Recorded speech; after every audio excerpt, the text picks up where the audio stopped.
sering berulang-ulang.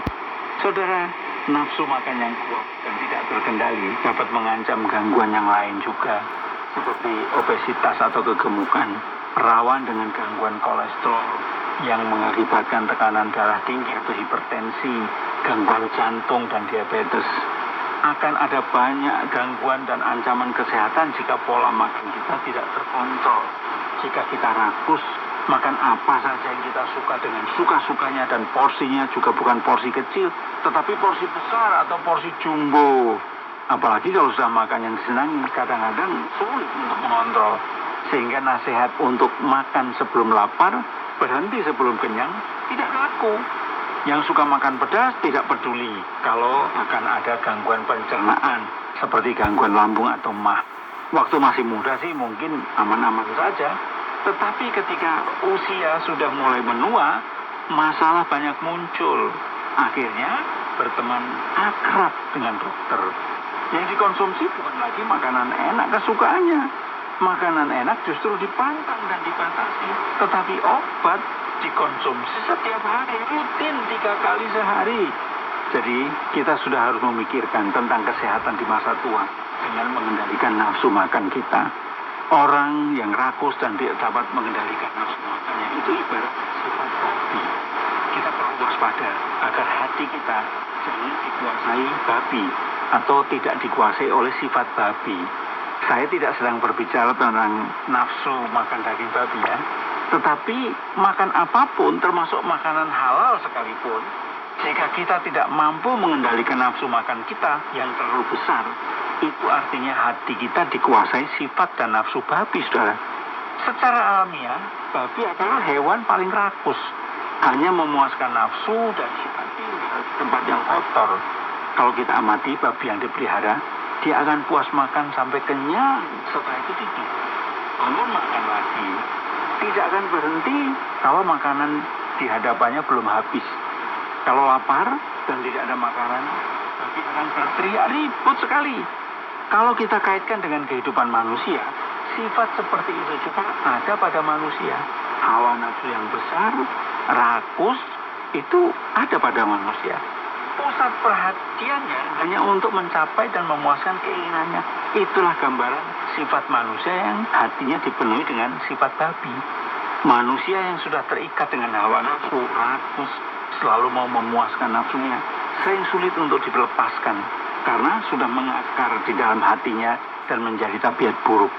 Orang semacam itu hanya fokus memuaskan nafsunya dan tidak memikirkan orang lain. Pokoknya saya harus puas, yang penting saya puas. Saudara, sifat rakus bukan saja berhubungan dengan makanan saja, tetapi juga rakus kekuasaan atau nafsu berkuasa, nafsu jabatan, dan ada rakus kekayaan juga. Orang yang rakus jabatan, rakus kekuasaan atau nafsu berkuasa akan menghalalkan segala cara untuk meraihnya. Tidak peduli kalau rakus sikut sana sikut sini, berlaku licik dan curang untuk menyingkirkan orang lain yang dianggap saingannya. Dengan cara yang kotor sekalipun, seperti fitnah dan cara licik yang lain akan ditempuhnya.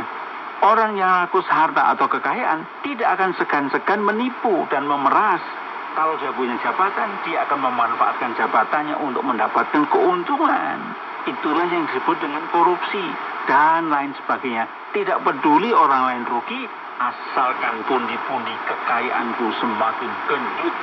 Makanya saudara, tidak jarang terjadi pertengkaran. Orang bertikai bahkan saling membunuh hanya demi mendapatkan kekayaan. Dan semua itu berawal dari sifat rakus. Rakus kekayaan, mementingkan diri sendiri. Saudara, jangan berpikir bahwa sifat jahat semacam itu tidak akan berdampak buruk bagi orang di sekitarnya. Andalkan orang semacam itu tidak terpenuhi dan tidak terpuaskan keinginannya, bisa jadi dia bertindak anarkis. Itu adalah sifat dosa yang mengikat dia untuk selalu memenuhi dan memuaskan keinginannya. Kalau tidak terpenuhi, dia bisa saja memberontak atau berusaha memperolehnya dengan kekerasan dan cara licik seperti para mafia. Dan untuk menutupi kejahatannya, akan melakukan kejahatan lain. Sehingga kejahatan ditutupi kejahatan yang lain, apa jadinya? Kejahatan demi kejahatan akan terus dilakukan, tiada hentinya. Kejahatan tiada bertepi. terikat dengan keinginan untuk memuaskan nafsunya, akan sangat sulit berubah, saudara. Saudara, ada satu kisah dalam kitab suci. Ada satu orang tua memiliki dua anak. Saudara, suatu hari si anak bungsu datang kepada ayahnya dan meminta bagian warisan yang katanya itu adalah menjadi haknya. Padahal ayahnya masih hidup, saudara. Ayahnya memberikan apa yang diminta anak bungsunya itu. Dan setelah menerima bagian harta dari ayahnya, dia menjualnya dan pergi ke kota. Di kota dia berfoya-foya, menghamburkan hartanya.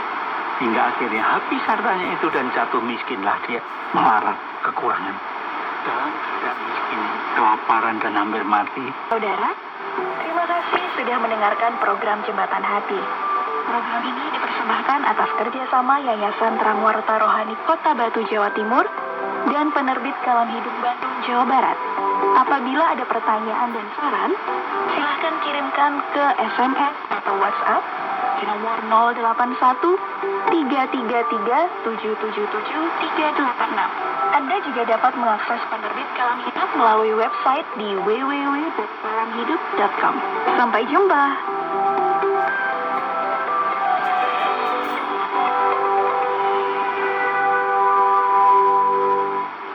Sahabat, tanpa terasa 30 menit telah kita lalui bersama. Saya mengajak Anda untuk tetap mendengarkan program Jembatan Hati, sebuah program yang berbicara tentang Allah Pencipta dan manusia sebagai umat ciptaannya. Di minggu depan, ada gelombang 25 meter atau frekuensi 11.965 kHz. Pukul 17.30 waktu Indonesia bagian Barat. Inilah KTWR Aganang Kolam.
Lagi, Anda akan mendengarkan program Jalan yang disiarkan melalui KTWR Aganang Kolam jam 18 di frekuensi 11965. Semoga program ini bermanfaat Anda semua. Selamat mendengarkan.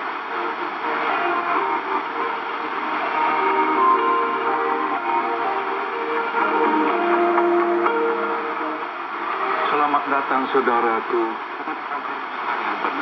Dalam pertemuan terakhir kita melihat dari kitab Taurat yang keempat bagaimana Allah sendiri memimpin Israel sehingga mereka tiba di tanah Kanaan, tanah yang dijanjikan Allah.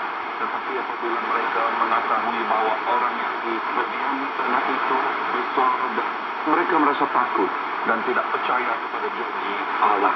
Kerana ketidakpercayaan itu Allah menghukum mereka. Dia berkata, tidak seorang pun di antara kamu bisa masuk yang aku janjikan kecuali Kaleb dan Yosua. Mereka mempunyai roh yang berbeza dan dengan setia di mereka. Selain Kaleb dan Yosua, tidak seorang pun di antara kamu yang berumur 20 tahun ke atas menempati negeri yang kujanjikan kepadaku, kata Tuhan.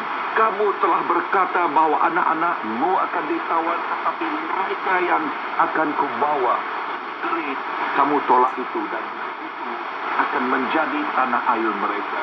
Sedangkan kamu akan mati di padang gurun ini. Allah mendekati umat Israel, tetapi dia tidak dapat melakukannya karena mereka tidak percaya. Karena itu yang dijanjikan Allah. Mereka dengan membawa mereka kembali kepada gurun, mengembara dalam 40 tahun. Mereka mengembara sehingga semua orang berumur melebihi 70 tahun. Kita terus melihat untuk setelah mereka mengembara 40 tahun. Dan bab kedua, dia katakan dalam bulan 1 seluruh umat Israel pindah ke padang gurun Zin dan menetap di Kadesh. Saudara Musa meninggal dan dikuburkan di situ. Pada suatu waktu itu tempat perkemahan mereka tidak ada air, maka datanglah orang-orang itu menuruni Musa dan Harun sambil mengomel, lebih baik sekiranya kami mati di hadapan Tuhan bersama-sama dengan saudara-saudara kami. Mengapa kamu membawa kami ke padang gurun ini? Apakah supaya kami mati di sini bersama dengan anak kami? Untuk apa kamu membawa kami keluar dari Mesir ke tempat sengsara ini yang tidak bisa ditanami apa-apa? Tidak ada gandum dan tak ada pohon ara, anggur, bahkan air minum pun tak ada. Saudaraku, lihatlah semua yang Allah lakukan sejak mereka mula berjalan dari Mesir dan kepada gurun. Mereka masih bersungguh-sungguh. Mereka tiada air. Memang tidak ada air di sana. Tetapi bagaimana mungkin Tuhan yang telah memelihara mereka selama 40 tahun mengembara di padang Mesir tidak memberi mereka air? Selama ini Allah sediakan segala kebutuhan mereka. Kenapa sekarang dia tidak berbuat? Tetapi itulah orang Israel masih percaya kepada Tuhan. Marilah kita lihat dari kitab suci. Musa dan Harun pergi menjauhi orang-orang itu, lalu berdiri di pintu Tuhan. Mereka sujud, lalu cahaya kehadiran Tuhan menyinari mereka. Tuhan berkata kepada Musa, lihat Tuhan yang ada di sana seperti perjanjian lalu, engkau dan Harun harus mengumpulkan seluruh umat. Di depan mereka semua engkau harus berkata kepada bukit batu supaya memancurkan air.